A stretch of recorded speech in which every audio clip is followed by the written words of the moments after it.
bonjour à ceux qui sont ici. Bonjour. Bonjour. À nos membres et amis qui sont sur YouTube. Comme on l'a mentionné dimanche passé, on a quand même un bon nombre de gens qui nous suivent sur YouTube. C'est encourageant pour nous.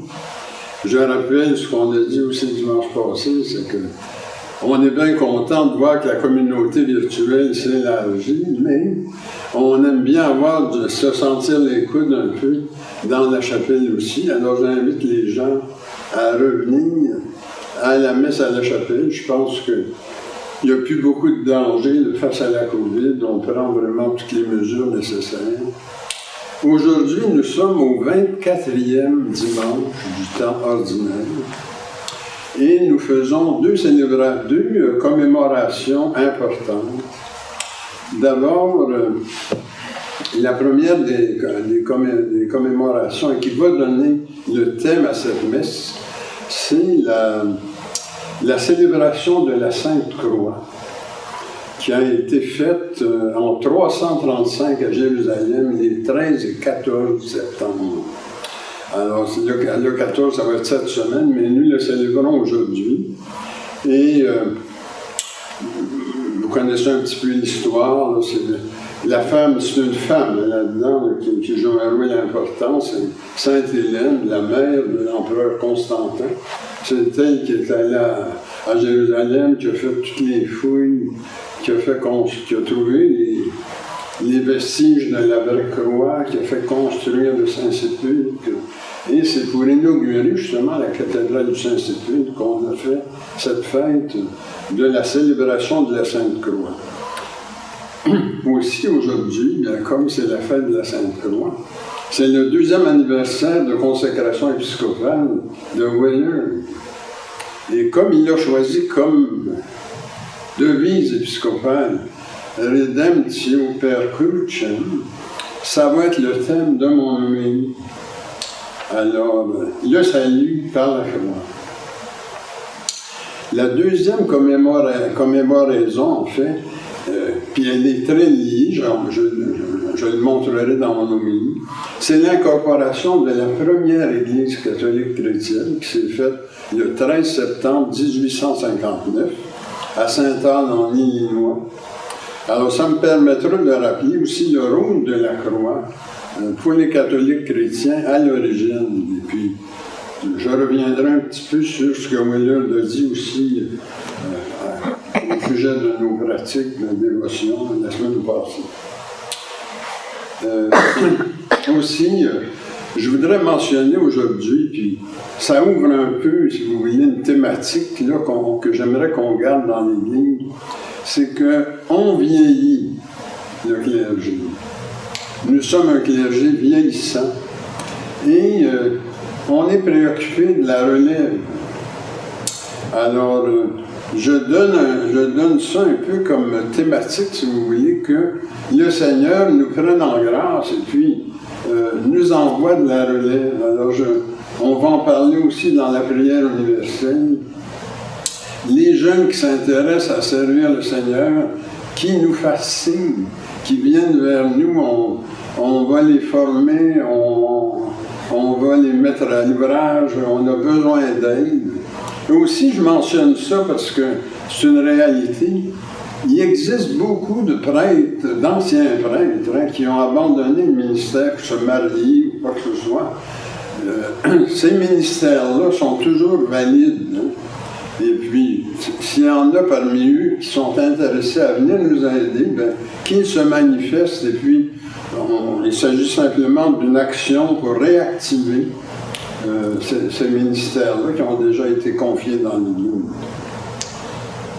Et enfin, aujourd'hui, je ferai la messe pour le repos de l'âme de Sa Majesté la Reine, qui est décédée jeudi. Alors, je la mentionnerai au canon de la messe. Et aussi, je mentionnerai au canon de la messe les dirigeants de la première corporation catholique chrétienne à Sainte-Anne, Illinois. Alors, bonne célébration à tous.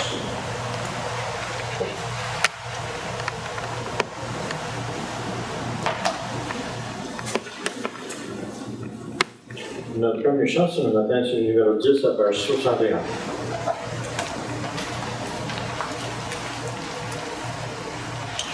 Ô Dieu sauveur dans la lumière, à resplendir au temps de nos aïeux.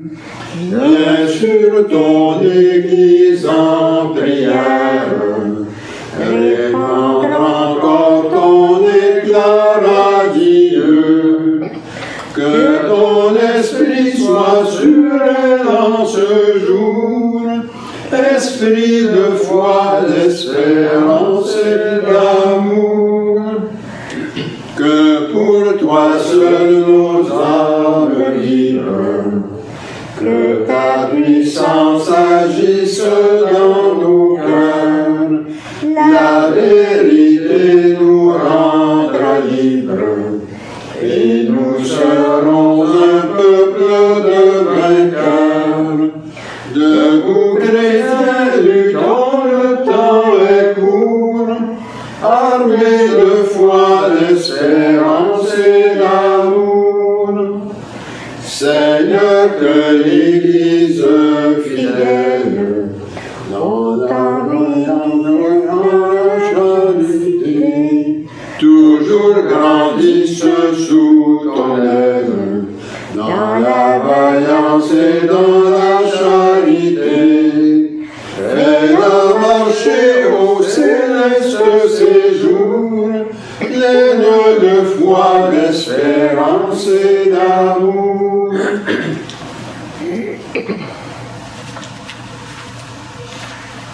Au nom du Père et du Fils et du Saint-Esprit. Amen. Prions. Tu sondes le Seigneur des cœurs, et tu brilles dans nos pensées les plus secrètes. Crée en nous un cœur pur, enracine nos esprits dans ton amour, et fais-nous vivre en paix sous l'impulsion de ton Christ. Amen. Mettons-nous dans les dispositions pour recevoir l'illumination de Dieu, et confessons-lui nos manques d'amour à son endroit et envers nos frères et sœurs. Nous avons péché contre toi, Seigneur, en pensée, en parole et en acte, parce que nous avons fait et parce que nous n'avons pas accompli. Nous ne t'avons pas aimé de tout notre cœur, et nous n'avons pas aimé notre prochain comme nous-mêmes. Pour l'amour de ton Christ, aie pitié de nous, pardonne-nous, renouvelle-nous, et fais-nous marcher dans tes voies, pour la gloire de ton nom. Amen. Que Dieu vous fasse miséricorde, qu'il vous pardonne vos péchés et vous conduise à la vie éternelle. Amen. Seigneur, prends pitié. Christ, prends pitié. Seigneur, prends pitié. Gloire à Dieu au plus haut des cieux. Et paix sur la terre à ceux du ciel qu'il aime. Nous te louons, nous te bénissons, nous t'adorons, nous te glorifions, nous te rendons grâce pour ton immense gloire. Seigneur Dieu, roi du ciel, Dieu éternel et tout-puissant, Seigneur, Fils unique de Jésus-Christ, Seigneur Dieu, agneau de Dieu, Fils du Père, toi qui ôtes le péché du monde, prends pitié de nous. Toi qui ôtes le péché du monde, reçois notre prière. Toi qui es assis à la droite du Père, prends pitié de nous. Car toi seul es saint, toi seul es Seigneur, toi seul es le Très-Haut, toi Jésus-Christ avec le Saint-Esprit, dans la gloire de Dieu le Père. Amen.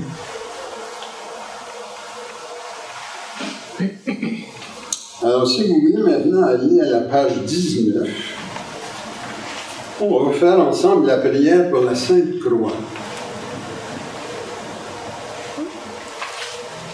Le Seigneur soit avec vous. Et avec toi aussi. Prions.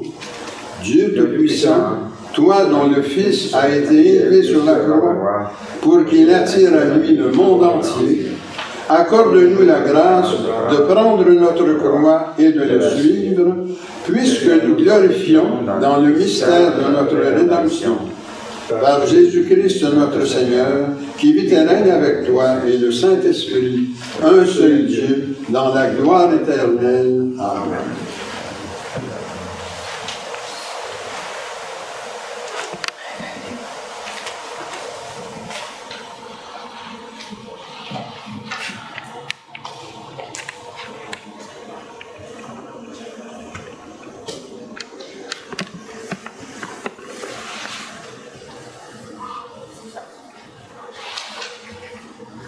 Première lecture. Lecture du livre des Nombres. Au cours de sa marche à travers le désert, le peuple d'Israël, à bout de courage, récrimina contre Dieu et contre Moïse. Pourquoi nous avoir fait monter d'Égypte? Est-ce pour nous faire mourir dans le désert, où il n'y a ni pain ni eau? Nous sommes dégoûtés de cette nourriture misérable. Alors le Seigneur envoya contre le peuple des serpents à la morsure brûlante, et beaucoup en moururent dans le peuple d'Israël. Le peuple vint vers Moïse et lui dit: Nous avons péché en récriminant contre le Seigneur et contre toi. Intercède auprès du Seigneur pour qu'il éloigne de nous les serpents. Moïse intercéda pour le peuple, et le Seigneur dit à Moïse: Fais-toi un serpent et dresse-le au sommet d'un mât. Tous ceux qui auront été mordus, qu'ils le regardent, et ils vivront. Moïse fit un serpent de bronze et le dressa au sommet d'un mât. Quand un homme était mordu par un serpent et qu'il regardait vers le serpent de bronze, il conservait la vie. Parole du Seigneur. Nous rendons gloire à Dieu.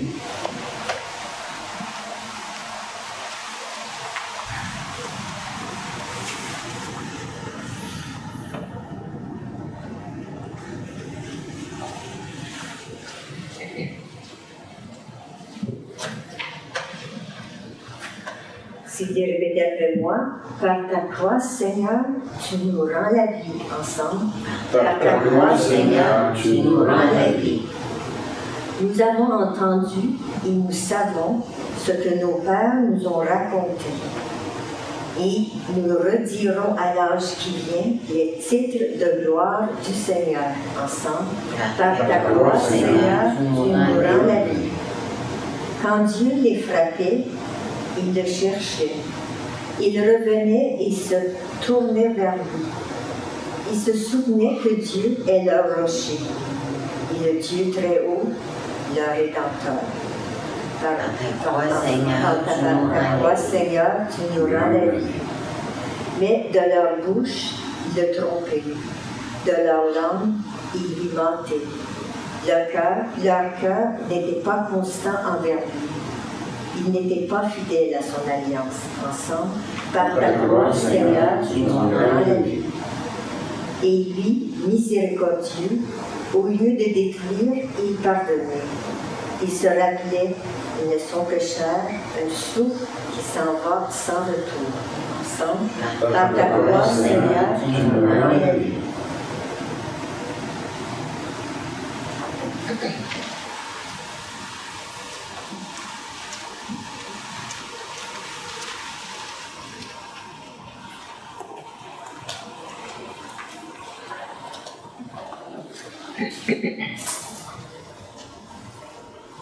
Lecture de la lettre de Saint Paul apôtre aux Philippiens.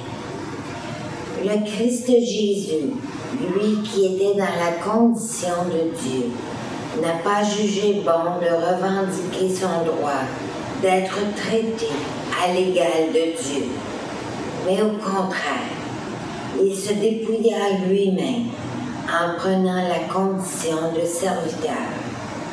Devenu semblable aux hommes et reconnu comme un homme à son comportement, il s'est abaissé lui-même en devenant obéissant jusqu'à mourir et à mourir sur une croix.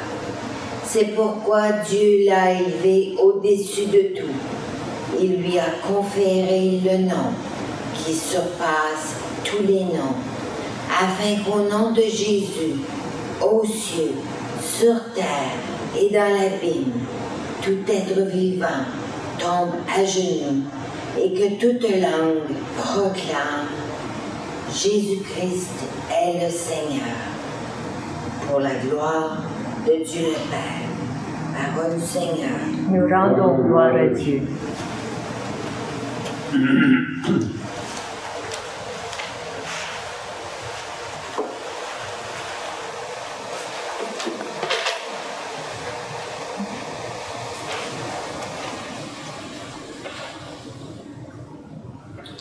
Alléluia, Alléluia, Alléluia, Alléluia, Alléluia, Alléluia, Alléluia, Alléluia, Alléluia. Nous t'adorons, ô Christ, et nous te bénissons. Par ta croix, tu as racheté le monde. Alléluia, Alléluia, Alléluia, Alléluia, Alléluia, Alléluia, Alléluia, Alléluia, Alléluia. Le Seigneur soit avec vous. Et avec toi aussi. Proclamation de la bonne nouvelle de notre Seigneur Jésus-Christ selon Saint Jean. Gloire à toi, Seigneur. Nul n'est monté au ciel, sinon celui qui en est descendu, le Fils de l'homme. De même que le serpent de bronze fut élevé par Moïse dans le désert, ainsi faut-il que le Fils de l'homme soit élevé, afin que quiconque croit obtienne par lui la vie éternelle. Car Dieu a tant aimé le monde qu'il a donné son Fils unique. Ainsi, quiconque croit en lui ne périra pas, mais obtiendra la vie éternelle. Car Dieu a envoyé son Fils dans le monde, non pas pour le juger, mais pour que par lui, le monde soit sauvé. Acclamons la parole de Dieu. Louange à toi, Seigneur Jésus.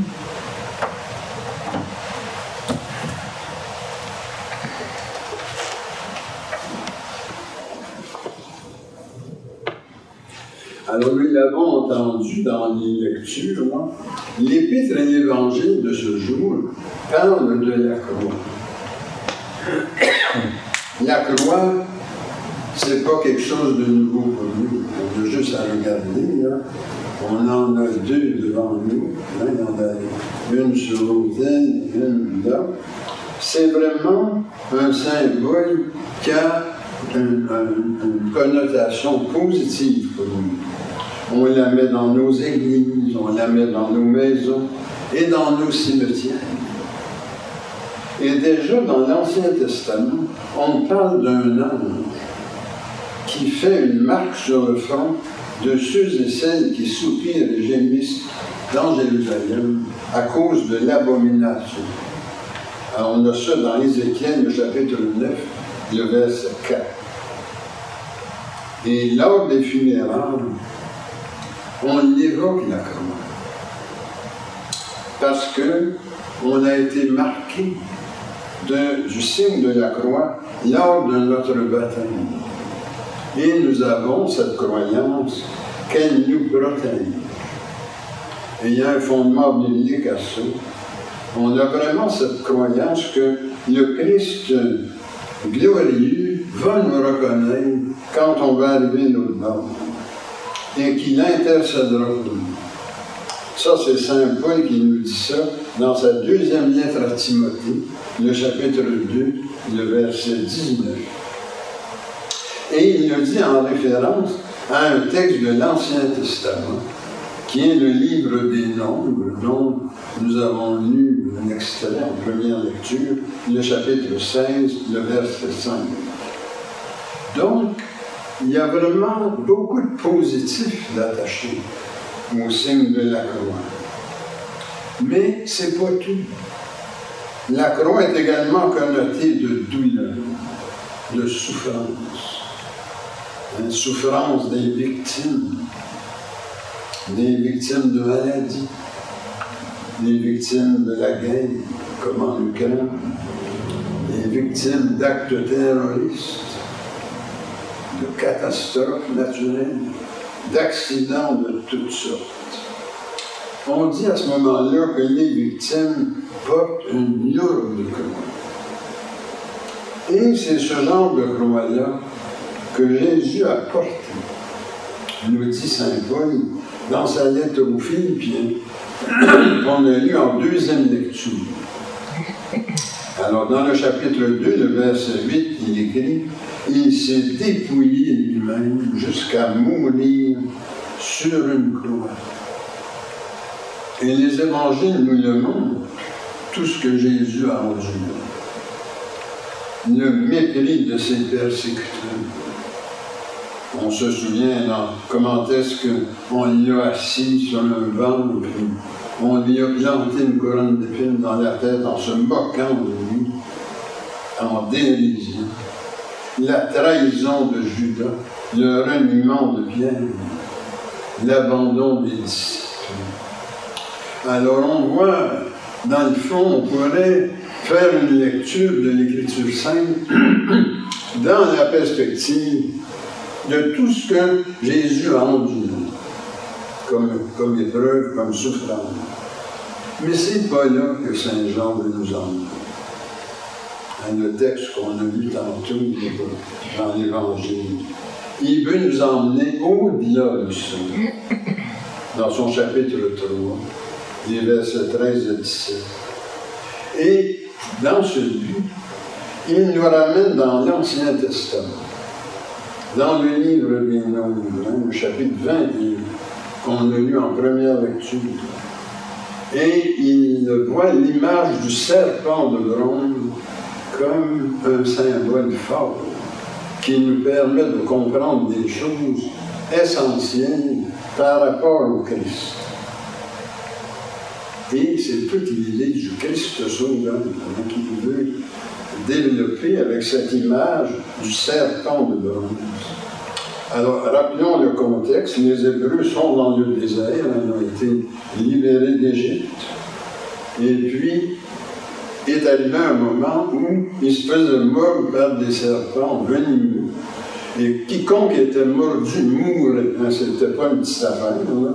Alors, il y a vraiment la panique qui s'est mise dans le peuple. Et ils ont récriminé contre Dieu, contre Moïse. Faites quelque chose. On ne peut pas comme ça crever dans le désert. Il y a bien assez qu'on mange juste de la manne, et puis il n'y a rien là-dedans. Ils chialaient contre le fait qu'ils mangeaient quasiment pas. Puis là, en plus de ça, ils étaient menacés de mort par les serpents. Et alors le Seigneur a révélé à Moïse quoi faire avec tout ça. Et c'est là qu'il a dit, ben fais-toi donc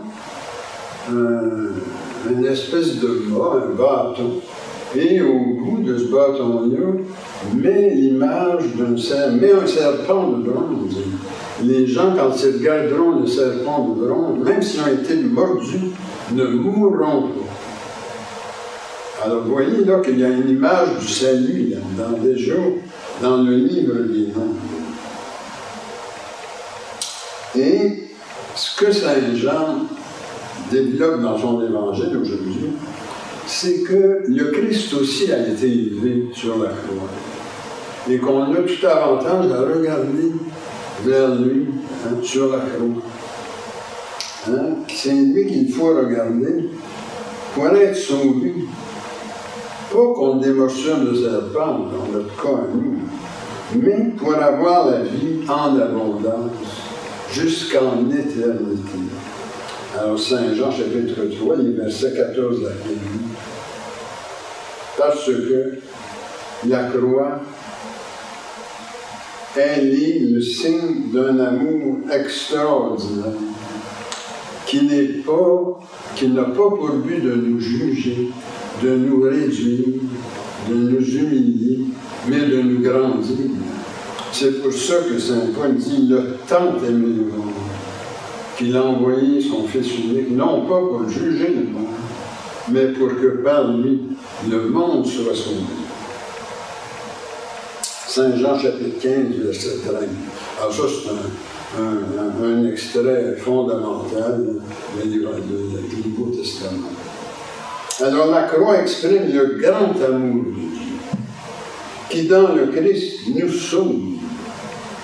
Hein? Il est propitiation pour nos péchés, c'est-à-dire il nous a rachetés par sa croix, parce que nous portions avant l'intervention du Christ le péché originel, c'est-à-dire On avait en nous le gène d'une rébellion contre Dieu et qu'on se coupait de lui par des actions, des attitudes. Mais le Christ, par son sacrifice, nous a reconnectés avec Dieu. Et c'est le but de l'œuvre de Saint Bernard de Clairvaux de souligner cela, que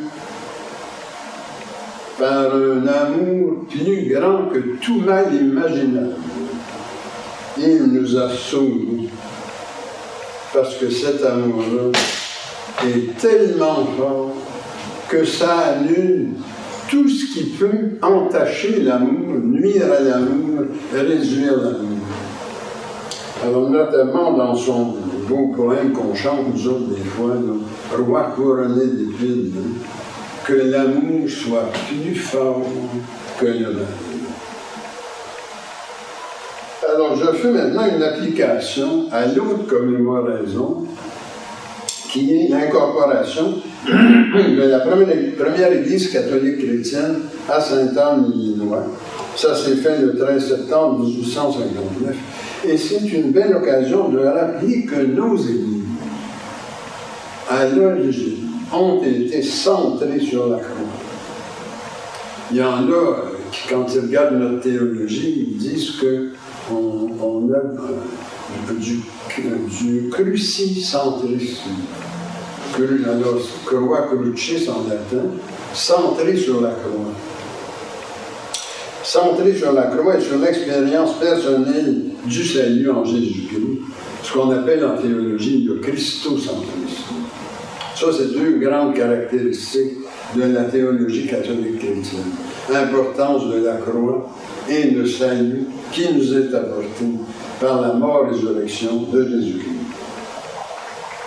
Alors, le Père Chéniky, qui était à l'origine du mouvement catholique chrétien, finalement, il a dit « La mort du Christ en croix est d'extrême importance. Nous sommes sauvés, c'est-à-dire justifiés, par les mérites de sa passion. » Ça, c'est central pour nous.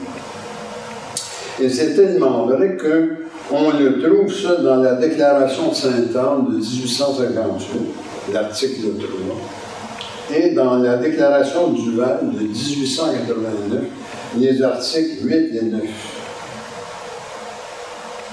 Alors nous, prendre conscience qu'on est sauvé en Jésus-Christ et que c'est une grâce merveilleuse, une manifestation de l'amour incommensurable de Dieu. Prendre conscience de ça, c'est fondamental dans notre expérience de vie chrétienne. Et le Seigneur nous a demandé de faire ça,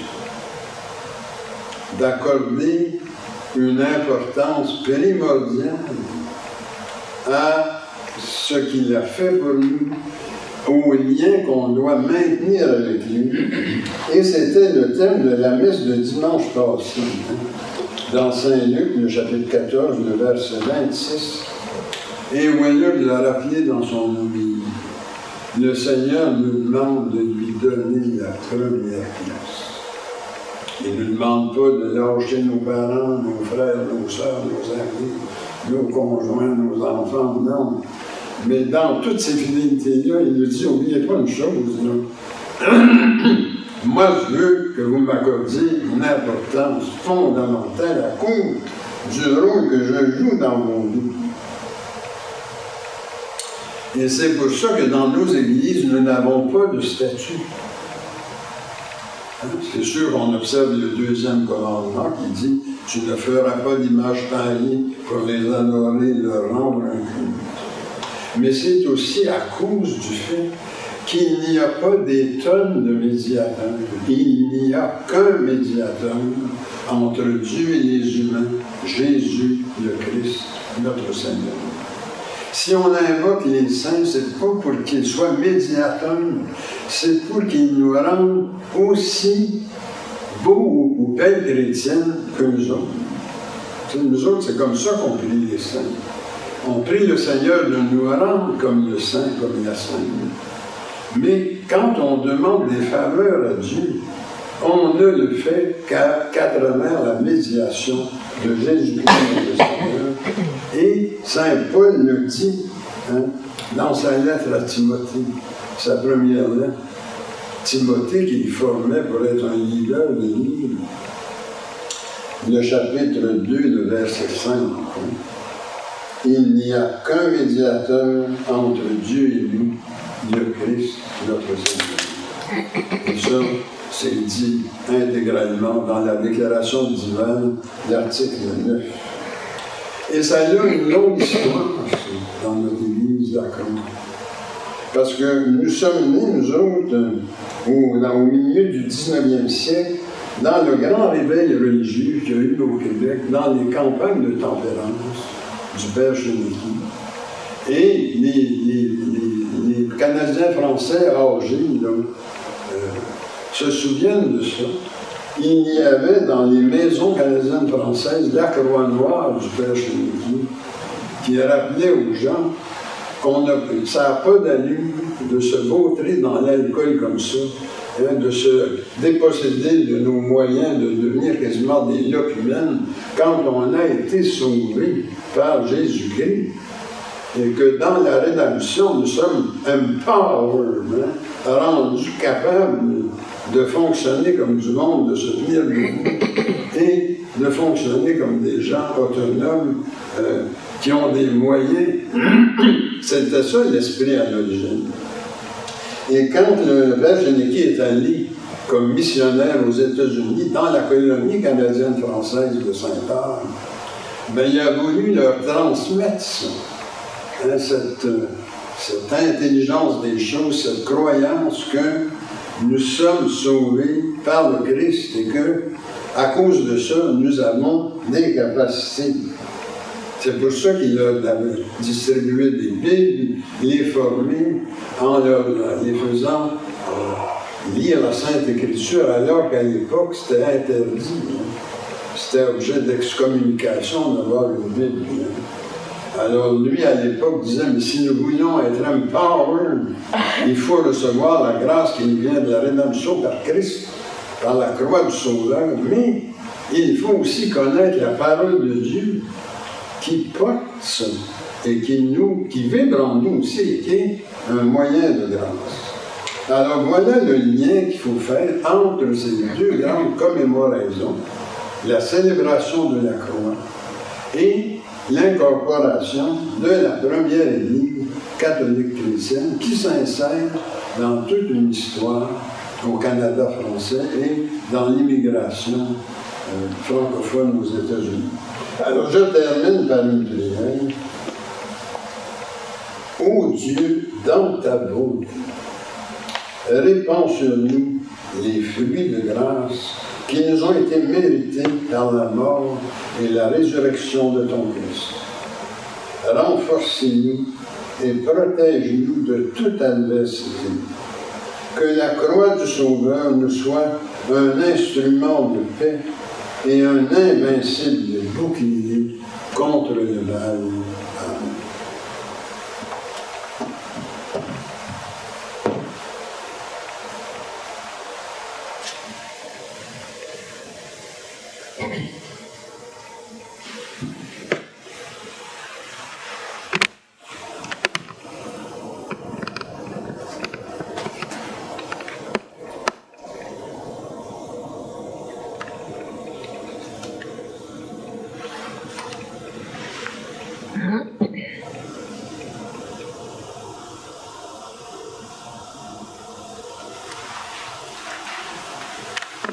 Alors nous allons faire notre profession de foi en haut de la page 4.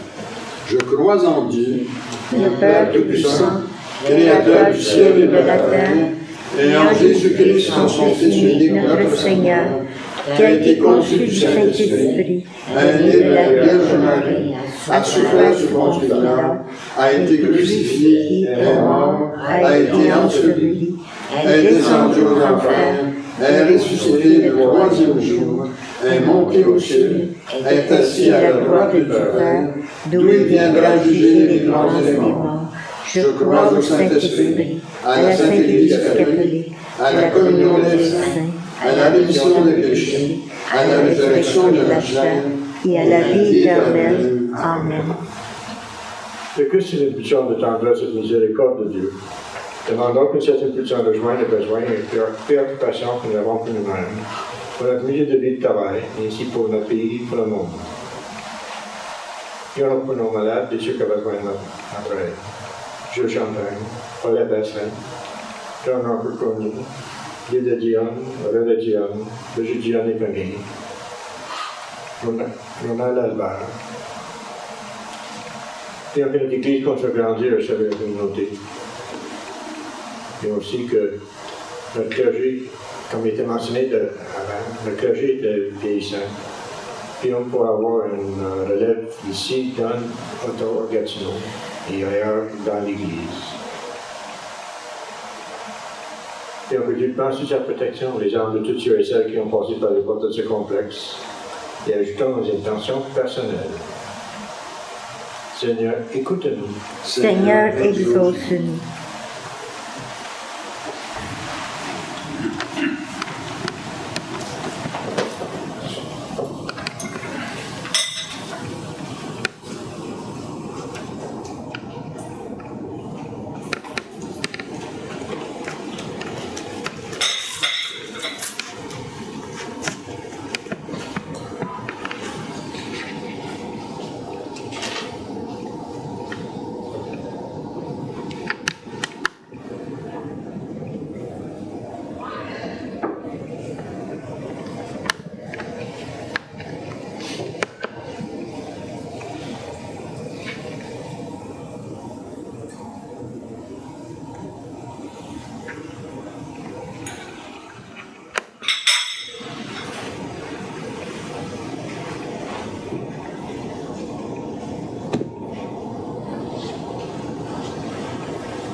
Tu es béni, Dieu de l'univers, toi qui nous donnes ce pain, fruit de la terre et du travail humain. Nous te le présentons, il deviendra pain de vie.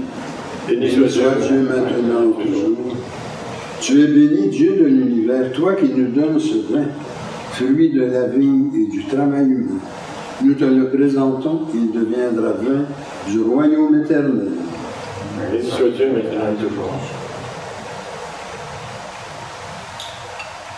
Je me lève les mains en innocence et me tiens auprès de ton autel, Seigneur, pour proclamer tes louanges.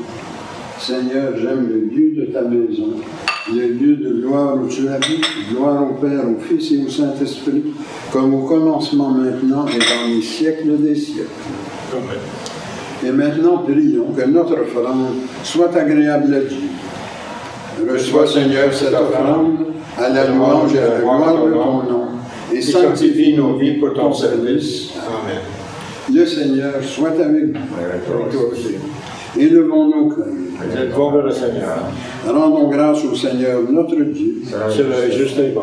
Il est vraiment juste et bon, équitable et salutaire de te rendre grâce en tout temps et en tout lieu, Seigneur, Dieu éternel et tout-puissant, qui avec ton Fils unique et le Saint-Esprit est un seul Dieu, un seul Seigneur, non dans la solitude d'une seule personne, mais dans la trinité d'une même substance. Car ce que tu nous as révélé de ta gloire, nous le croyons aussi sans aucune différence de ton Fils et du Saint-Esprit. C'est pourquoi, avec les anges et les élis, nous te révérons, te louons et t'adorons en chantant Saint, Saint, Saint, le Seigneur, Dieu de l'univers, le ciel et la terre sont remplis de ta gloire. Hosanna au plus haut des cieux, béni soit celui qui vient au nom du Seigneur. Hosanna au plus haut des cieux. Il est vraiment saint, vraiment béni ton Christ Jésus notre Seigneur. Dans ta miséricorde, tu nous as donné par lui la rédemption éternelle. Par la croix. Accorde-nous de participer abondamment à la bénédiction de son sacrifice. Nous t'en prions, Seigneur, envoie ton Saint-Esprit, le dispensateur de toute vie et de toute sanctification, afin que béni et sanctifié cette oblation terrestre devienne une offrande céleste, glorieuse et vivifiante. Que ce pain et ce vin deviennent la communion au corps et au sang du Christ. La veille de sa passion, Jésus prit du pain, prononça la bénédiction, le rompit et le donna à ses disciples en disant « Prenez et mangez. Ceci est mon corps livré pour vous et pour la multitude en mémoire. Quand vous ferez cela, en mémoire de moi. » De même, à la fin du repas, prenant le calice, il le bénit et le donna à ses disciples en disant « Prenez et buvez, ceci est la nouvelle alliance en mon sang, versé pour vous et pour la multitude en rémission des péchés. Vous ferez cela en mémoire de moi. » Il est grand le mystère de la foi, nous proclamons ta mort, Seigneur Jésus. Nous célébrons ta résurrection, nous attendons ta venue dans la gloire. Accepte, Seigneur, cette Eucharistie en mémoire de notre entrée dans ton alliance, que sa célébration nous remplisse de ton esprit et fasse de nous des instruments de ton règne. Souviens-toi de notre Église catholique chrétienne, de ses évêques, particulièrement Monseigneur Willard, dont c'est le 2e anniversaire de consécration, nos prêtres, nos diacres, nos religieux et nos religieuses. Souviens-toi enfin de nos frères et sœurs décédés, en particulier aujourd'hui, Sa Majesté la Reine Élisabeth, et également les dirigeants de notre première Église catholique chrétienne, le Père Charles Chénicky, Michel Alain, Michel Drolet, Moïse Langelier, Thomas Lortie, Joseph Martin, Louis Mercier, Abraham Pelletier et Anselme Robillard. Accueille-les dans ton amour avec les patriarches, les prophètes, les apôtres, les martyrs, la bienheureuse Vierge Marie, Sainte Hélène également, Saint Joseph et tous les saints, en particulier Saint Bernard de Clairvaux et Saint Grégoire de Paroumalat. Avec eux, nous chantons ta louange dans l'espérance de te voir un jour face à face dans ta gloire. Nous t'en prions par Jésus, le Christ notre Seigneur, par lequel tu sanctifies, vivifies et accordes toute grâce. Par lui, avec lui et en lui, honneur et gloire te sont rendus à toi, Dieu le Père Tout-Puissant, en l'unité du Saint-Esprit, pour les siècles des siècles. Amen. Le pain que nous rompons Et la communion au corps du Christ. Le calice que nous bénissons Et la communion au sang du Christ. Nous tous formons un seul corps. Car nous avons tous part au même pain. Et maintenant, prions comme le Seigneur nous l'a enseigné. Notre Père qui qui es es aux aux cieux, cieux, que ton nom soit sanctifié, que ton règne vienne, que ta volonté soit faite sur la terre comme au ciel.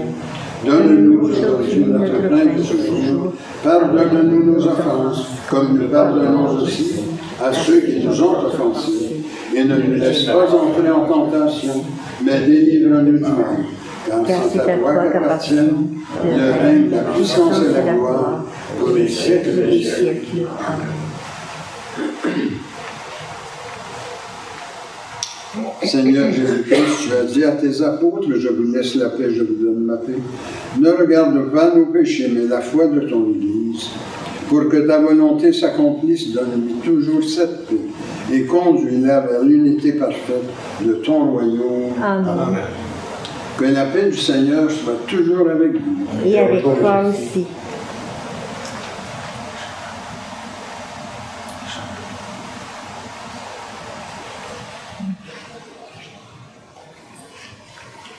Agneau de Dieu qui enlève le péché du monde, fais pitié de nous. Agneau de Dieu qui enlève le péché du monde, fais pitié de nous. Agneau de Dieu qui enlève le péché du monde, donne-nous la paix. Et maintenant, prions pour nous préparer à la communion. Seigneur Jésus-Christ, Tu as donné la vie au monde en mourant pour lui. Délivre-moi par ton corps et ton sang ici présent de tout ce qui en moi fait obstacle à la réception de ta lumière. Fais-moi la grâce de m'attacher toujours à tes commandements et ne permets pas que je sois jamais séparé de toi. Amen. voici l'agneau de Dieu, voici celui qui enlève le péché du monde. Seigneur, je ne suis pas digne de te recevoir, mais dis seulement une parole et je serai guéri. Ma chair, dit le Seigneur, est une vraie nourriture, et mon sang un vrai breuvage. Qui mange ma chair et boit mon sang demeure en moi et moi en lui.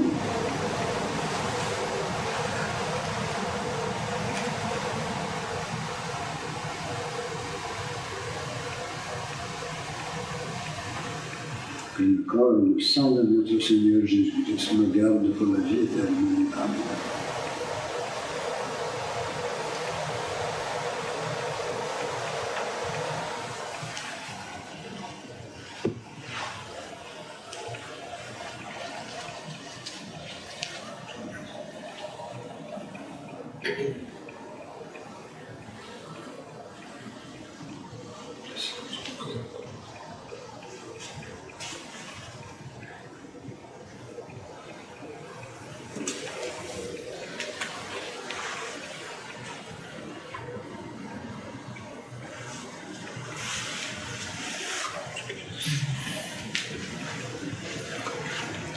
Le sang du Christ. Le sang du Christ. Le sang du Christ. Le sang du Christ.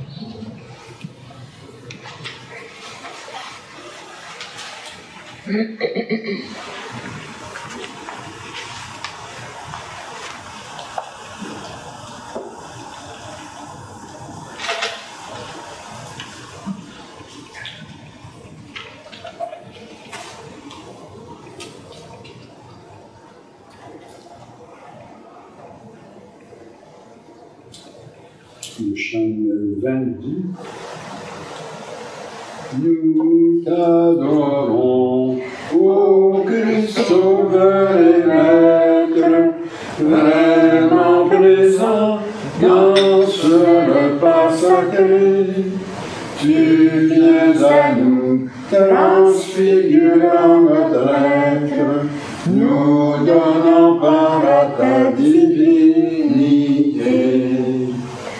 En cet instant, Seigneur, nos cœurs débordent de gratitude et d'un bonheur parfait.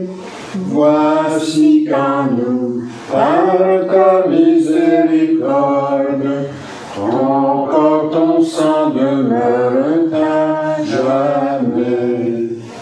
Louange et gloire, honneur à Dieu le Père, louange et garde au Christ ressuscité, au Saint-Esprit, gloire au ciel et sur terre, en tous les temps et dans l'éternité.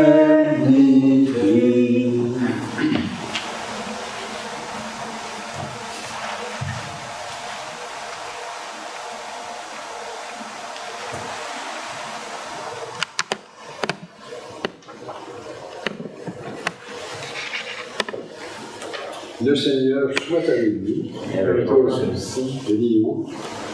Tu nous as fait ressentir, Seigneur, ta présence par la communion au corps et au sang de ton Christ. Garde-nous dans la lumière de ta vérité et fais que rien ne nous sépare de ton amour. Amen.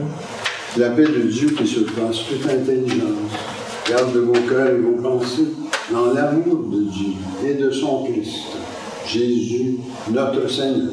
Et que le Dieu Tout-Puissant vous bénisse, le Père, le Fils et le Saint-Esprit. Amen. Allez dans la paix du Christ. Amen. Pour terminer ce matin, c'est un chant qu'on tire rarement. C'est le numéro 32 à page 119.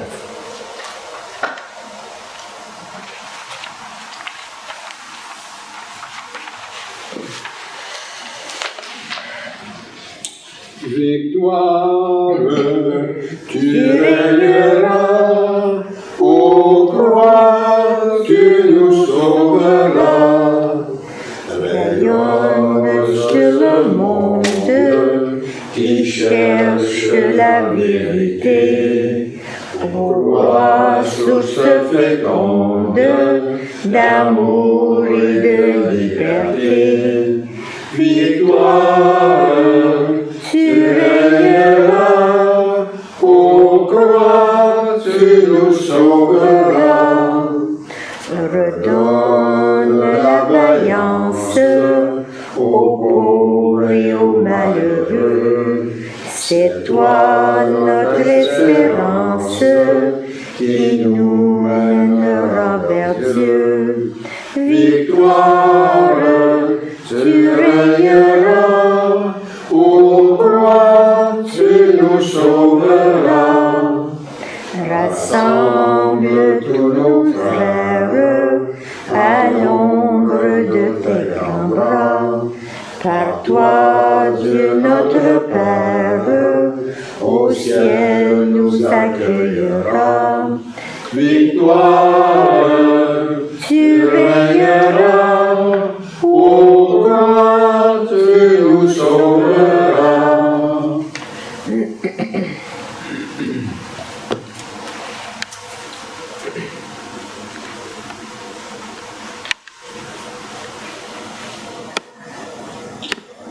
Alors, bonne semaine à tous. Merci à vous aussi.